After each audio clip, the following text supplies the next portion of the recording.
আপনি যদি রিসেন্টলি মা হয়ে থাকেন এবং ব্রেস্ট ফিডিং জার্নিতে যদি আপনার প্রবলেম হয়ে থাকে তাহলে এই ভিডিওটা আপনার জন্য। ঠিক 1 বছর আগে আমিও আপনার মতন মা হয়েছিলাম এবং আমার গাইনিকোলজিস্টের দেওয়া 5টা টিপস আমাকে সাকসেসফুলি এবং এক্সক্লুসিভ ব্রেস্ট ফিডিং করাতে অনেক অনেক সাহায্য করেছে। আজকে সেই 5টা টিপস আপনাদের সঙ্গে শেয়ার করতে চাইবো, যাতে আপনারাও সাকসেসফুলি এবং এক্সক্লুসিভলি আপনাদের বেবিদেরকে ব্রেস্ট ফিডিং করাতে পারেন অ্যাট লিস্ট 6 মান্থস অবধি।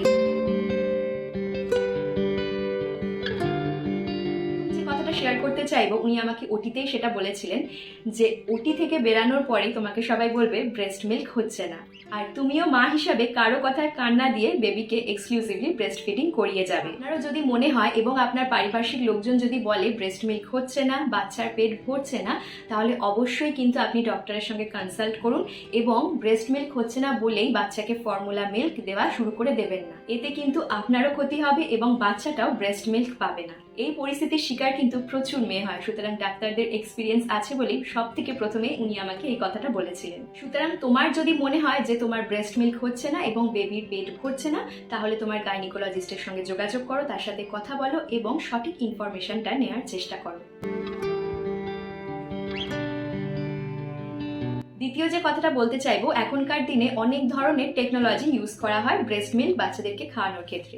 যেরকম হচ্ছে ব্রেস্ট পাম্প, সেক্ষেত্রে ম্যানুয়াল ব্রেস্ট পাম্পেরও ইউজ করা হয়, আবার ইলেকট্রিক ব্রেস্ট পাম্পও পাওয়া যায়। তো সেক্ষেত্রে আমি বলবো এগুলো অ্যাভয়েড করাই ভালো। বেবিকে ডিরেক্ট ব্রেস্ট থেকে মিল্ক খাওয়াতে হবে। বেবি যত তোমার ব্রেস্ট থেকে মিল্ক খেতে পারবে তত কিন্তু ব্রেস্ট মিল্ক ইনক্রিজ হতে থাকবে এবং তোমার বডি জানান দেবে যে হ্যাঁ, আরও ব্রেস্ট মিল্কের প্রয়োজন রয়েছে এবং তোমার বডি আরো তত বেশি করে ব্রেস্ট মিল্ক প্রডিউস করতে থাকবে। তৃতীয় যে টিপসটা দেবো, ব্রেস্ট মিল্কের কিন্তু 90%ই জল, সুতরাং এই সময় প্রচুর জল খেতে হবে। অনেকেই বলে থাকে এই সময় প্রপার ডায়েট, প্রপার ঘুম, এই সমস্ত কিছুর প্রয়োজন হয়, কিন্তু একটা মেয়ের মা হয়ে যাওয়ার পরে জীবনটা কিন্তু অনেক অদল বদল হয়ে যায়, জীবনে একটা ঝড় উঠে যায় সেই মুহূর্তটার জন্য, কিছুদিন সময়ের জন্য। সুতরাং সেই সময় ভালো ঘুম, ভালো খাওয়া দাওয়া অনেক সময় নাও হতে পারে, কিন্তু অবশ্যই খেয়াল রাখতে হবে যে প্রচুর জল খেতে হবে, তাহলে কিন্তু ব্রেস্ট মিল্ক বেশি করে প্রডিউস হবে। ডায়েটের দিকে কিন্তু অবশ্যই আমাদের খেয়াল রাখতে হবে। এখন অনেকেই বলে যে সব কিছু খাওয়া যায়, সমস্ত কিছু স্পাইসি খাওয়া যায়, তবে আমার গাইনিকোলজিস্ট বলেছিলেন যে যত তোমার ডায়েট ভালো হবে তত তোমার ব্রেস্ট মিল্কের কোয়ালিটিও কিন্তু ভালো হতে থাকবে, তোমার বেবি যে তোমার মিল্কটা পাবে সেটার কোয়ালিটি ভালো হতে থাকবে। সুতরাং তোমাকে খেয়াল রাখতে হবে তোমার ডায়েটে যেন সমস্ত কিছু প্রপারভাবে থাকে, যেরকম অতিরিক্ত স্পাইসি, ঝাল, তেল, মশলা এই কয়েকদিনের জন্য, মোটামুটি 6 মাসের জন্য একটুখানি অ্যাভয়েড করাই ভালো। নয় যে একেবারে সেদ্ধ জিনিস খেতে হবে, একেবারে ঝাল খাওয়া যাবে না, সেরকমটা কিন্তু একদমই নয়। নর্মাল বাড়িতে তৈরি খাবার যেগুলো হয়, যেরকম মাছের ঝোল, মাংস, বা বাড়িতে যে ধরনের খাবার হয়, পনির থেকে শুরু করে, শাক থেকে শুরু করে, এই সমস্ত কিছু আমরা নর্মাল ডায়েটে থাকতে হবে। 5 নম্বর যে পয়েন্টটা আমি শেয়ার করতে চাইবো, সেটা আমি ভীষণভাবে ফেস করেছি। অনেক সময় কি হয়, বেবিদেরকে ব্রেস্ট মিল্ক দেওয়ার সময় আমরা হোল্ড করতে পারি না, সঠিক পজিশনে নিতে পারি না বেবিদেরকে। অনেক সময় নার্সিংহোম বা হসপিটাল থেকে আমাদেরকে নার্স, ডক্টররা ট্রেন্ড করে পাঠায়, কিন্তু তাও বাড়িতে আসার পরে কিন্তু আমাদের অসুবিধা হয়, যেটা আমার হয়েছিল।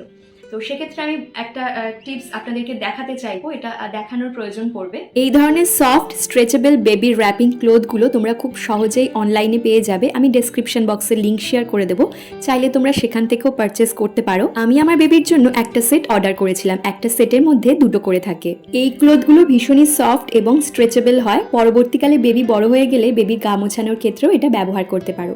তাহলে চলো দেখিয়ে দিই বেবিকে র্যাপ করবে কি করে যখন ব্রেস্ট ফিডিং করাবে। এইভাবে ত্রিভুজ করে আমি কাপড়টাকে ভাঁজ করে নিয়েছি, তারপর বেবিকে মিডিল পজিশনে রেখে এইভাবে দুদিক থেকে কাপড়টা নিয়ে আর পিছন সাইড দিয়ে নিয়ে যেতে হবে। ঠিক দেখো আমি যেরকমটা ভাবে দেখাচ্ছি। নার্সিংহোমে যখন তোমার বেবি হবে বা হয়েছে, অনেক সময় নার্সরাও এইভাবেই র্যাপ করে থাকে।